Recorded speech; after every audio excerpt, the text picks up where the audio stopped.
Mesdames et messieurs, bonjour, bienvenue à ce nouveau numéro de votre magazine Actubuzz. C'est toujours un grand plaisir de vous savoir très nombreux en train de suivre cette émission qui de temps en temps parle de la politique. Mais aujourd'hui, ça serait un peu un numéro spécial. On ne va pas parler de l'actualité politique, mais on va bien aujourd'hui aborder l'actualité économique. Que faudrait-il faire pour booster l'économie congolaise?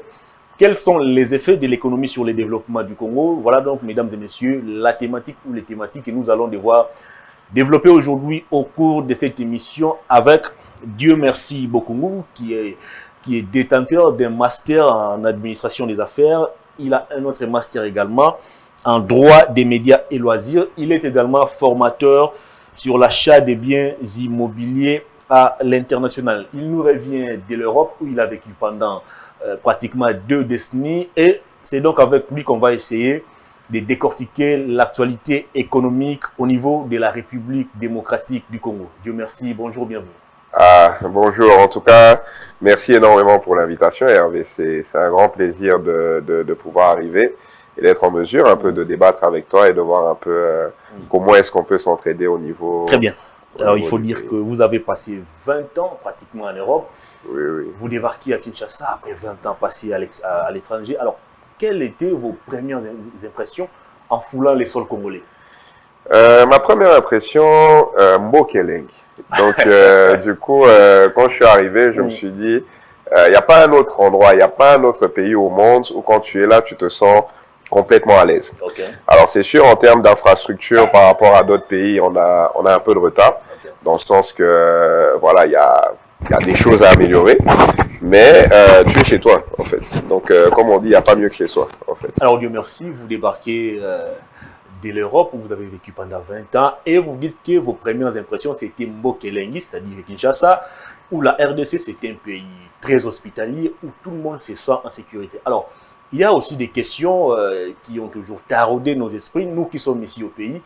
On se demande souvent, on se pose souvent des questions de savoir, mais que font exactement nos frères, nos sœurs qui vivent à l'étranger ou à l'extérieur du pays? On vous accuse très souvent de ne rien foutre en Europe. Tout ce que vous allez faire en Europe, c'est manger et boire. Les études, la science, la culture, ce n'est pas votre affaire. Qu'est-ce que vous en dites? Est-ce qu'en Europe, vous avez quand même eu le temps de faire l'université? Parce qu'ici, je vous ai présenté comme détenteur des masters en administration des affaires, un autre master en droit des médias et loisirs, formateur sur l'achat des biens immobiliers à l'international. Est-ce que ce sont des titres que vous avez acquis après avoir fréquenté l'université ou c'était juste des formations de quelques 2-3 mois? Alors, merci pour la question. Donc, du coup, tout ce qui est formation de master en général, hein, c'est des masters ils appellent ça en France Bac plus 5. Donc, il faut d'office au moins avoir, c'est le niveau, en fait, de Bac plus 5. Donc, on ne peut pas vraiment l'avoir après 2 mois. Mais ce qui est sûr, c'est que, bon... déjà pour ma part, donc je suis détenteur du premier master, le MBA, donc que j'ai fait, le master en administration des affaires. Je suis en train de terminer maintenant un master en droit des médias et loisirs dans quelques mois. Donc et ça c'est dans des universités ici en Angleterre. Maintenant, par rapport à la diaspora, il y a quelques générations hein, qui sont un peu ici en Europe.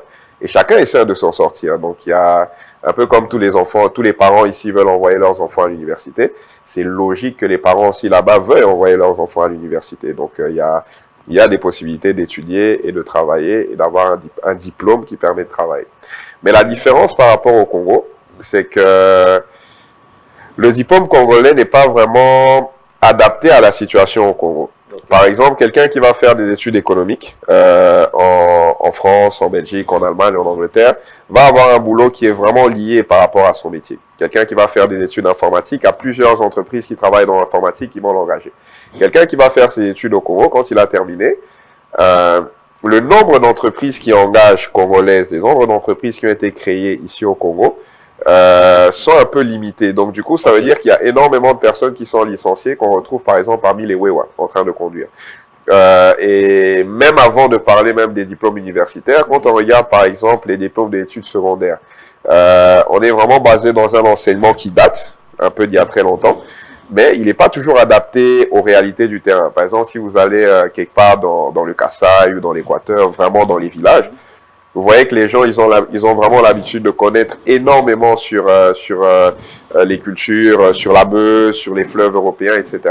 Mais quand on regarde un peu la pratique, comment on fait le maïs, comment on fait ce qu'on appelle en lingala potopoto amasangu, parce que moi je viens d'un village sur l'Équateur que j'ai été visiter, ben, je me rends compte qu'il y a des lacunes parce qu'on n'apprend pas ça à l'école. Donc on a un enseignement qui est très basé de l'autre côté, mais c'est vrai qu'on pourrait peut-être plus l'adapter aux réalités du pays au fait. Alors s'il faut aujourd'hui essayer un peu d'actualiser notre système éducatif, d'abord s'il faut faire une étude comparative entre les systèmes éducatifs congolais et celui, je ne sais pas moi, de la Belgique ou de la France, qu'est-ce que vous allez dire? Bah, pour moi, il faudrait déjà qu'au Congo, on se rende compte que nous sommes dans le pays le plus riche du monde. En fait, hein. Donc, je sais que c'est dur de dire ça quand on a toujours l'impression au Congo qu'on est dans un pays très pauvre, mais tous les pays de la planète sont rués sur le Congo parce qu'ils considèrent que c'est vraiment le pays de la richesse. C'est-à-dire que toutes les productions de la planète, que ce soit nos téléphones et autres, dans beaucoup de domaines, en tout cas, ça vient d'ici au Congo.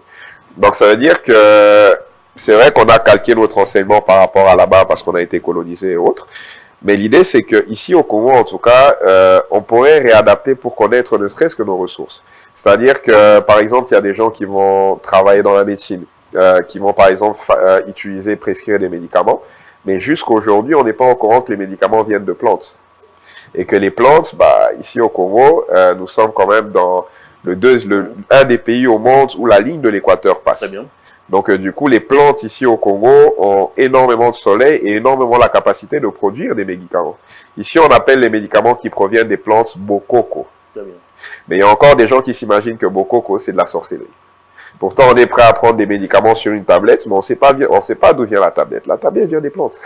Donc, du coup, il y a des choses à vraiment comprendre au niveau de notre pays et des richesses qu'on a en fait chez nous ici. Très bien. Alors, il y a une autre question avant de prendre les menus ou d'entrer dans les vifs de notre sujet.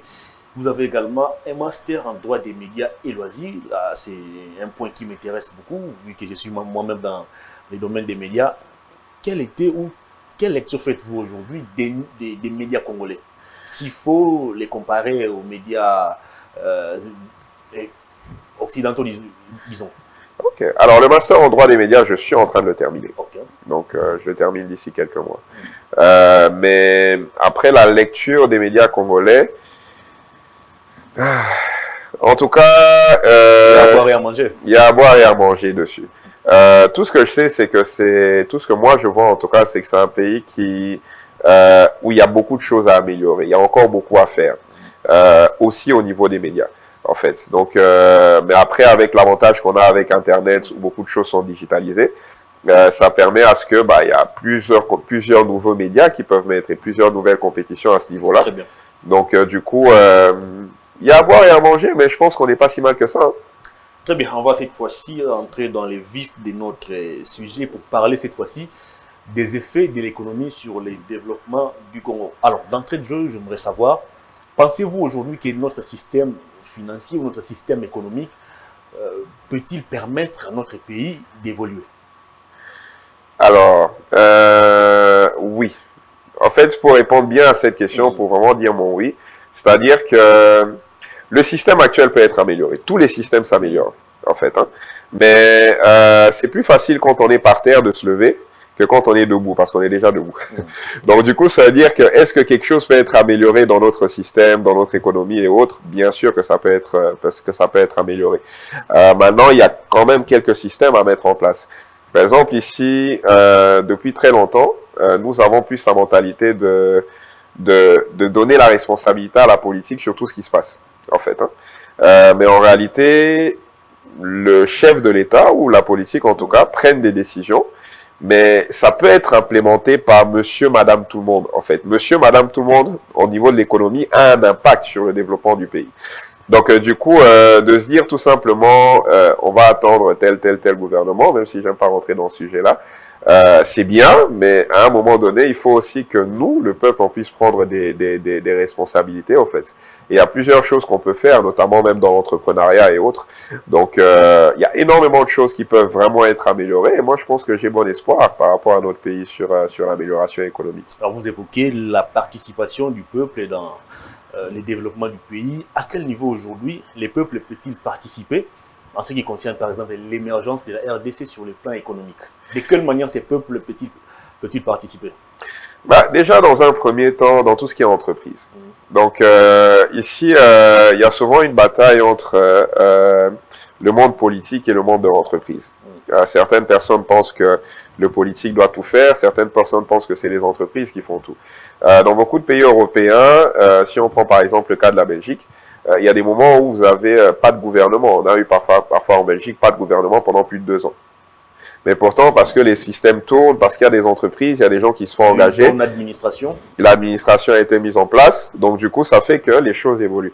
J'ai pas envie de dire qu'on a une mauvaise administration. J'ai tout simplement envie de dire que beaucoup de choses peuvent être améliorées. Il y a plus d'opportunités d'améliorer quelque chose quand il y a, voilà, quelques fuites à certains endroits, mais je pense que les politiciens font ce qu'ils peuvent. Je vais pas rentrer là-dedans, mais ce qui est sûr, c'est que le peuple aussi peut participer à ça. Pensez-vous aujourd'hui qu'avec l'actuel système politique, avec l'actuel régime politique également, la RDC est sur des bonnes bases pour booster son économie?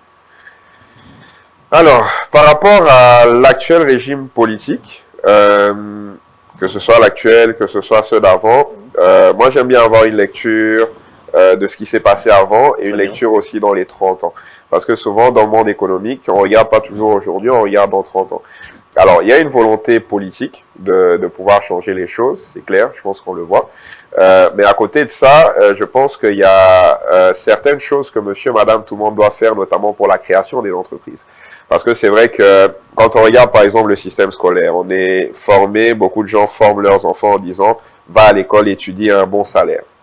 Mais le problème, c'est que des entreprises congolaises qui engagent, il y en a, mais par rapport à la population, pas tellement. Quand on regarde ici à Kinshasa, c'est un endroit très vaste. Mais du coup, il n'y a pas énormément d'entreprises. Et est-ce que tous les diplômés sont formés à créer des entreprises? L'impression, c'est que quand un diplômé termine, il a besoin d'aller travailler. Et quand il ne travaille pas, il se met rapidement au chômage, etc. Mais on n'a pas cette faculté de se dire « je veux entreprendre ». Alors que justement, le fait que la population puisse entreprendre, puisse créer des revenus, créer plus de ressources, peut aider justement la politique à améliorer le monde économique. Parce que c'est toujours une bataille entre les deux. Donc il y a une bataille économique, argent, entreprise, bongo. Donc on doit faire de l'argent en termes de population. Et plus on fait de l'argent, plus le système politique, on peut l'aider à mettre en place certaines choses. Alors vous avez soulevé un point très important. Relatif à notre système éducatif qui nous forme beaucoup plus comme des commandeurs d'emploi en lieu et place des créateurs d'emplois.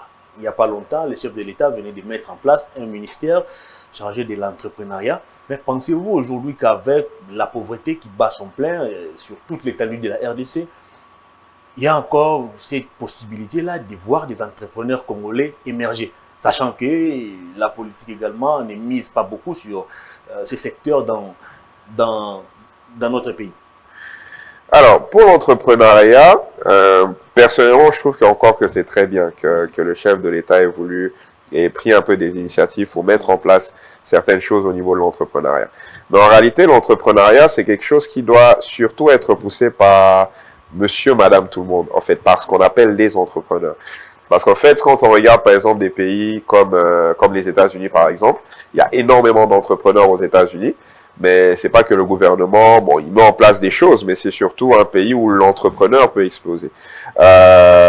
Et ici au Congo, oui, il y a une très forte pauvreté, mais justement, c'est dans des milieux durs que justement on pense à se dire, il faut faire autre chose. Et je pense que ici dans notre pays, avec le degré de production actuel au niveau du pays, qui pourrait être amélioré, on va dire ça comme ça, ça fait que oui, les entrepreneurs peuvent vraiment se créer, vraiment se former. Prenons un exemple, les mangues. Qu'est-ce qu'on fait avec les mangues au Congo? C'est à vous de nous dire en tout cas. Je posais juste la question. La mangue qu'on achète, est-ce que, bon, Tolia, là, on la coupe, on la mange. Mais à part ça, est-ce qu'on fait quelque chose avec? Non, non. Ok. Par contre, la mangue en question qu'on est en train de manger, qu'on jette la peau, etc., la mangue sert en fait à énormément de choses. La mangue peut servir tout simplement à faire tout ce qui est, par exemple, huile pour la peau. Il y a des huiles à la mangue. Tout ce qui est savon. Il y a du savon qui peut se faire avec de la mangue. Et il y a encore beaucoup de productions qui peuvent se faire. L'huile, par exemple, l'huile, il y a l'huile végétale, l'huile de maïs. je ne sais pas à quelle quantité on en produit, mais en tout cas, il y a énormément de choses qui peuvent être produites ici localement. Et c'est vrai, si le gouvernement met en place certains moyens, c'est bien pour aider. Mais l'idée, c'est que la population doit se rendre compte qu'on a une opportunité parce qu'on est vraiment dans un pays où il n'y a pas eu d'entreprise encore multinationale congolaise. Donc, du coup, il y a beaucoup de choses qui peuvent être encore faites. Alors, quel est le système économique les mieux adaptés pour la République démocratique du Congo? Parce qu'on a souvent décrié ces tendances qui consistent pour nos acteurs politiques, pour les différents gouvernements qui ont dirigé ces pays, à reposer ou à ne chercher à booster que le secteur minier. On oublie que l'économie, ce n'est pas seulement dans les mines, il y a plusieurs secteurs qui peuvent aussi nous aider à booster notre économie. Alors, quel est le système économique les mieux adaptés pour notre pays? Ok. Alors, par rapport aux mines, je pense qu'il y a... C'est vrai que les politiciens en général se focalisent sur les mines parce qu'il y a une très forte demande internationale au niveau du secteur minerai. Mais ça, c'est lié à l'international. C'est comme c'est, on n'y peut pas grand-chose. Et c'est vrai qu'il y a certaines choses. Aujourd'hui, quand j'utilise mon téléphone, c'est bien. Mais si le coltan n'était pas extrait du Congo, je n'aurais pas de téléphone pour pouvoir l'utiliser. Donc, dans l'international, ils se sont focus sur le secteur de miniers, de tous nos minerais, et ça sert à énormément de choses, et même au niveau du Congo, ça sert. Mais en réalité, il y a encore beaucoup de choses qui peuvent être faites. Et là, je pense que monsieur et madame tout le monde peuvent s'en rendre compte. Par exemple, moi, quand j'ai un manguier à la maison, ben, le manguier, je peux m'en servir. Quand j'ai du maïs, je peux aussi m'en servir. Rien que planter chez moi. Par exemple, ici, bon, il y en a qui sont par exemple à Kinshasa où c'est un peu industrialisé, mais quand on va vraiment dans l'intérieur, il y a une possibilité de planter énormément. Il y a une possibilité de faire énormément de choses là-bas, en fait. Il y a beaucoup de gens, quand ils viennent au Congo, ils se disent qu'ils sont au paradis. Et il y a certaines personnes qui disent même que peut-être au moment où, en tout cas ceux qui sont croyants, au moment où ils vont arriver au paradis en dernière minute, ils se rendront compte qu'ils sont au Congo. Parce que la terre est énormément fertile, donc il y a vraiment des possibilités, juste en regardant à gauche et à droite, de se rendre compte. Et c'est vrai que il y a peut-être une formation qui est importante au niveau du citoyen, pour se dire que la seule possibilité, c'est pas absolument de courir après un emploi. La seule possibilité, il y en a d'autres. On peut vraiment créer des choses à l'extérieur. Alors, revenez alors à ma question. Les systèmes économiques les mieux adaptés pour la RDC, c'est lesquels? Alors, qu'est-ce que tu attends par système économique? À vous de nous dire, en tout cas, à travers votre savoir-faire, à travers votre expertise. C'est à vous maintenant de nous dire, c'est quoi un système économique? Oui, parce que c'est une bonne question. Ça peut être défini de plein de manières. En tout cas, est-il que quand tu parles d'un système, donc peut-être mis en place par un gouvernement pour que l'économie évolue, je pense qu'ici c'est pas trop mal. Est-ce que la politique peut avoir un impact dessus? Oui. Par exemple, si on prend le cas de la France ou de la Belgique, c'est un système beaucoup plus socialiste. Hein? Donc du coup, les gens... C'est pratiquement les cas avec nous.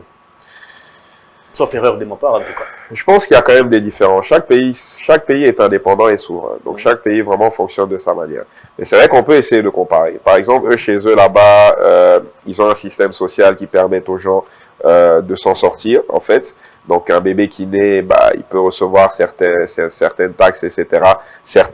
Comment ils appellent ça? J'ai le mot anglais. Certains benefits. Donc, ils peuvent avoir certaines choses qui leur permettent des avantages, voilà, qui leur permettent de se nourrir dès l'enfance, en fait, même lorsqu'ils travaillent pas. Ce qui, par exemple, n'est pas vraiment le cas ici au Congo. Mais après, c'est pas non plus très répandu dans des systèmes plus libéralistes comme aux États-Unis. Donc, tous les systèmes se valent au niveau de l'entrepreneuriat. Moi, je pense que au niveau de la politique, ils peuvent faire certaines choses pour améliorer, oui, et je pense qu'ils le font.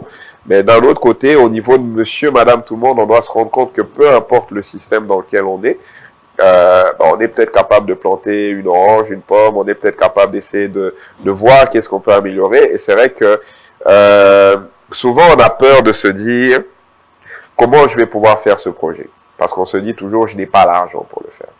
Et du coup, parce que je n'ai pas l'argent, je ne vais pas penser trop loin, en fait. Mais parfois, en tout cas, nous, dans l'entrepreneuriat, en tout cas pour former les entrepreneurs, on a tendance à leur dire, fais comme si tu as déjà l'argent. Comment tu mettras en place les choses? Parce que là, on peut aller un peu plus loin au niveau de la pensée, et c'est seulement à ce moment-là qu'on est capable de éventuellement trouver de l'argent. Mais si on n'y pense même pas, parce que soi-disant on se dit je n'ai pas l'argent pour penser à comment améliorer mon pays. Ben, comment est-ce que le pays va s'améliorer? Qui va me donner cet argent? Comment on va aussi prendre ce risque-là de penser alors qu'on n'a absolument rien? Je prends le cas de mon ami Bouka Richman qui est ici, quelqu'un qui débarque de l'université sans rien, il n'a pas de compte à banque, il n'a rien, alors rien du tout. Tout ce qu'il a, c'est l'argent qu'il a acheté des sucrés le jour de la défense. Vous allez demander à quelqu'un comme ça de concevoir un projet, des millions, des millions. Non, je n'ai pas parlé de projet de millions. J'ai demandé de penser... des projets tout court, disons. Oui, bien sûr. Alors, on a commencé pour trouver les financements dans un pays où les crédits n'existent absolument pas. C'est justement toutes les choses qu'il faut qu'on arrive à améliorer. Mais à côté de ça, si on lui demande de ne rien faire, le monsieur dont vous parliez, Richman, justement, qui est arrivé, qui débarque de l'université, hein, qui a juste eu l'argent pour son sucré, etc., on lui dit de ne rien faire. Qu'est-ce qu'il va faire? Lui dire d'aller boire dans un bar jusqu'à ce que le monde vienne et que quelqu'un lui donne l'argent, qui va lui donner? Donc, à un moment donné, il faut qu'on arrive à se dire, parce que nous sommes dans un pays où il y a beaucoup de disparités. Donc, il y a des gens qui arrivent à vivre très bien. Il y a des gens qui vivent avec très peu. Il y a énormément de millionnaires au Congo, tout comme il y a des gens qui n'ont rien du tout. On n'a pas de classe moyenne. Bon, je ne sais pas vraiment. Il n'y en a pas. Ok. Ça, c'est vous qui l'avez dit. Mais en tout cas, c'est vrai que la classe moyenne est peu visible parce qu'il y a vraiment des grosses différences. Donc, ça veut dire que les opportunités sont là. Mais si personne ne se dit, je veux penser comment améliorer ma maison, je veux penser comment améliorer les choses autour de moi. Oui, il y aura toujours des gens qui vont faire, comme on dit en lingala, qui vont nous mettre des cales, bien sûr. Mais si nous, on ne met pas en place les projets, qui va le faire, en fait? Parce que nous sommes ici à Kinshasa, on est plus de 12 millions d'habitants, semble-t-il. Voilà, 12 millions d'habitants. Donc 12 millions d'habitants. Oui, voilà. Donc prenons en moyenne de 12. Donc s'il y a 12 millions d'habitants, il y a potentiellement 12 millions d'idées. Mais si les 12 millions d'idées, personne ne les met sur papier parce que les 12 millions de personnes n'ont pas d'argent. On va attendre la politique de régler tous les problèmes pour les 12 millions de personnes qui sont là. Ils vont prendre combien de temps? Quel budget? En fait. Donc, à un moment donné, il y a des choses qui doivent être faites au niveau politique. Je ne suis pas dans la politique, donc je pense qu'ils font de leur mieux. Mais il y a des choses qui doivent être faites par monsieur, madame, tout le monde, par monsieur, madame, citoyen, parce qu'on peut aussi changer les choses. Et si on ne croit pas en nous, qui va le faire? Alors, pensez-vous aujourd'hui que je reviens encore sur le système politique congolais, permet le développement ou l'épanouissement des entrepreneurs? Il y a encore des choses à améliorer. Moi, je pars de l'optique le Congo est un pays où des choses peuvent être améliorées. Ça, c'est sûr. Il y a peut-être certaines choses qui peuvent être mises en place au niveau du système politique, mais comme dans d'autres pays, en fait. Dans tous les pays, il y a toujours quelque chose à améliorer, en fait. Donc maintenant, il faut voir, est-ce que la politique est prête, justement, est-ce que la politique actuelle est prête à ce qu'il puisse y avoir certains échanges, certaines discussions pour améliorer ou pas? Parce qu'au final, est-ce qu'il y a un système parfait politique? Peut-être pas, en fait. Hein. Donc, est-ce que le socialiste est forcément mieux que le libéralisme? Est-ce que bon, on peut débattre de ça pendant des années? Je ne suis pas politicien. Tout ce que je sais, c'est que tous les systèmes peuvent améliorer d'une manière ou d'une autre l'état du citoyen. Donc, l'idée, c'est que il faut une communication avec la politique. Très bien. Alors, que pensez-vous aujourd'hui de notre système économique et monétaire? Pensez-vous aujourd'hui que c'est un système qui aide vraiment les Congos et les Congolais à aller plus loin?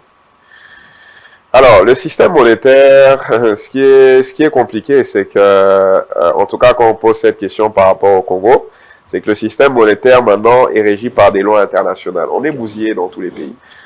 Ici, on a, par exemple, bon, il n'y a pas la production de vaches au Congo, malheureusement, mais même si on produisait les vaches, quelqu'un qui produirait vraiment une vache au Congo, qui la vendra en international, elle serait capable d'être vendue dans un autre pays par quelqu'un qui n'a jamais vu la vache. En fait, parce que le monde est vraiment très mondialisé. Très justement, si monsieur, madame, tout le monde entrait dans l'entrepreneuriat aujourd'hui, nous aurions plus d'impact par rapport au système monétaire. Mais c'est vrai que notre monnaie, par exemple, souffre de beaucoup de dévaluation pour le moment. Il y a des choses qu'on peut faire pour améliorer ça, si c'est ça la question. Mais voilà, c'est vrai que qu'on le fasse ou qu'on le fasse pas, les autres pays, en fait, utilisent en fait le système à leur avantage. Donc à un moment donné, on doit aussi rentrer dans ce qu'on appelle le jeu de dames, l'échiquier mondial, rentrer et commencer à jouer par rapport à notre intérêt aussi, quoi.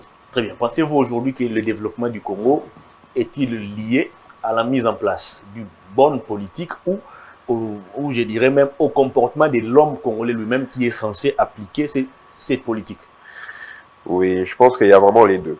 Il y a vraiment les deux parce que, comme je dis souvent, il y a le monde politique, il y a le monde économique ou plutôt le monde entrepreneurial surtout.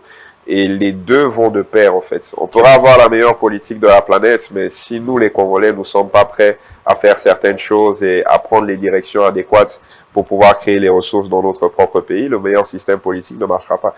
Tout comme on pourra avoir le pire système politique du monde, mais même si on a les meilleurs entrepreneurs du monde, si le pire système politique ne le permet pas, ça va être difficile. Ce qui est sûr, c'est qu'on peut l'améliorer. Très bien. On va terminer l'émission. Il y a une question sur les lèvres de tous les Congolais. Alors, la question de la congolité, la proposition des lois de Noël Tchani. Comment vous, au niveau de la diaspora, avez-vous accueilli cette proposition de loi qui, pour certains, cherche à verrouiller l'accès aux fonctions président de la République, mais pour d'autres, c'est une loi qui vise à créer la discrimination, qui veut exclure des Congolais qui ont acquis d'autres nationalités ailleurs et qui ont eu des enfants avec des étrangers ou je ne sais pas moi.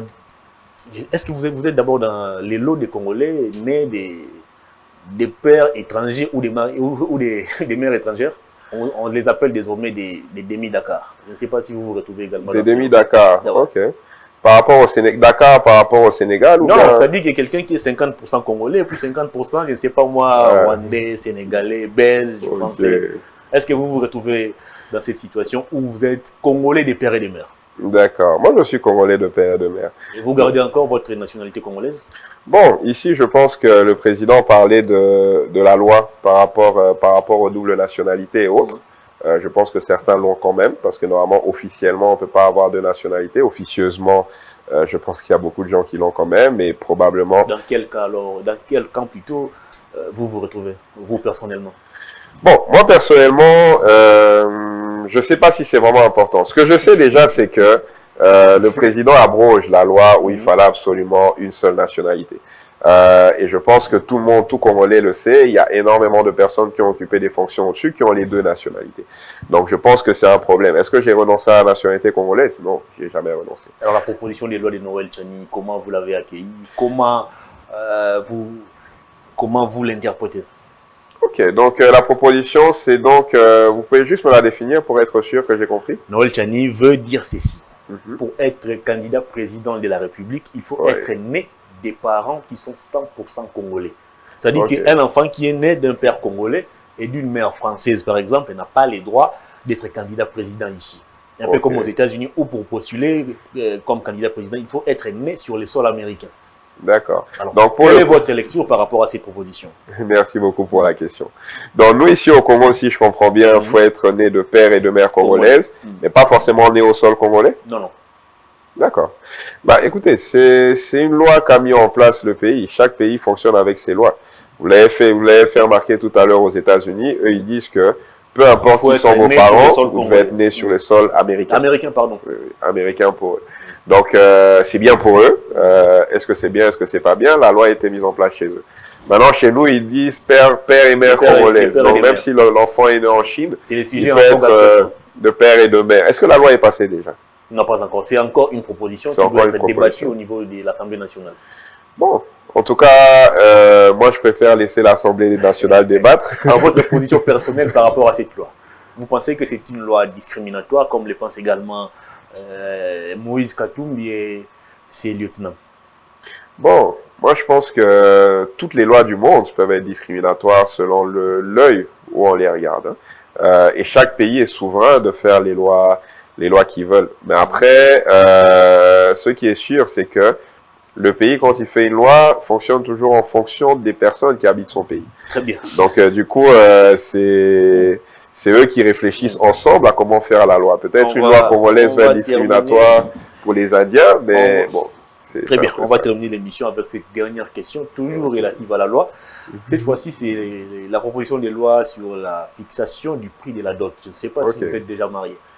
Je ne suis pas encore marié. On parle de $500. 500 $. J'ai un ami, Bouka Richman, qui venait, il n'y a pas longtemps, de faire une demande en mariage. Je ne sais pas s'il avait déjà reçu sa facture, mais on parle de $500. Quelle est votre position par rapport à cette loi? Ok. Elle est intéressante. Donc, c'est une proposition. Mm. Ok. De la manière dont vous en parlez, vu l'ironie, j'ai l'impression que cette loi, déjà de votre côté... Ça suscite tellement de la polémique qu'on ne sait plus on s'en sait passer. plus. Bon, en tout cas, ce qui est sûr, c'est que la personne qui a lancé cette loi avait certainement envie de détendre l'atmosphère au Congo et de faire en sorte d'oublier un peu certaines difficultés qu'on a. Moi, je trouve ça intéressant. Ce qui est sûr, c'est que tout doit être débattu. Est-ce que on doit fixer la dot donc, j'imagine que ça dépend des villes ou ça dépend pas des villes? Parce qu'il y a des villes... Non, c'est pour l'ensemble du Congo. C'est pour tous les Congos. Ok. Bah, moi, je trouve que déjà, la dot, si ça devait être fixé par l'État, ça aurait été bien que ce soit fixé en langue congolaise, vu qu'on est au Congo. Donc, Très du bien, coup... on a terminé cette émission. Dieu merci beaucoup. Oui. La caméra est là devant vous en 10 secondes. Votre dernier message à tous les Congolais qui vous regardent à travers le monde, puis on va se séparer. Ok, bah, tous les Congolais, tout ce que je vous dirais, c'est... Tout d'abord, c'est possible. On peut y arriver. Donc, c'est vrai que si on regarde toujours les choses d'un côté négatif, on trouvera toujours des éléments négatifs à voir. Mais en réalité, c'est qu'on a l'opportunité d'améliorer les choses. Donc, à un moment donné, bah, il faut prendre notre courage à deux mains et commencer à faire les choses. Même si on croit qu'on n'y arrivera pas, même si autour de nous, on n'a pas l'impression de voir comment on va y arriver, on peut y arriver. Monsieur Hervé, ici, qui vient de m'accueillir, c'est quand même un monsieur qui, lui, à la base, a aussi terminé ses études avec son ami Boukari Chmen, qu'il n'arrête pas de présenter ici à l'Unikin. Bah, à côté de ça, il a quand même aujourd'hui un studio, il est justement en train de m'accueillir. Il a réussi à me faire venir dans son studio, m'inviter pour pouvoir débattre avec lui. Donc ça veut dire que si on s'imagine qu'on ne va pas y arriver, alors qu'on a eu l'occasion déjà de naître dans ce monde, bah, il y a un problème. Donc du coup, il faut croire en soi, il faut oser faire les choses. Dieu merci beaucoup, merci de votre passage. Merci beaucoup. Je crois que vous êtes encore ici pour quelques semaines, ou vous rentrez déjà? Quelques semaines, quelques mois, quelques années, quelques décennies. Très bien. Je suis chez moi en tout cas. Fin de cette émission. À toutes et à tous, merci de l'avoir suivi. Au revoir.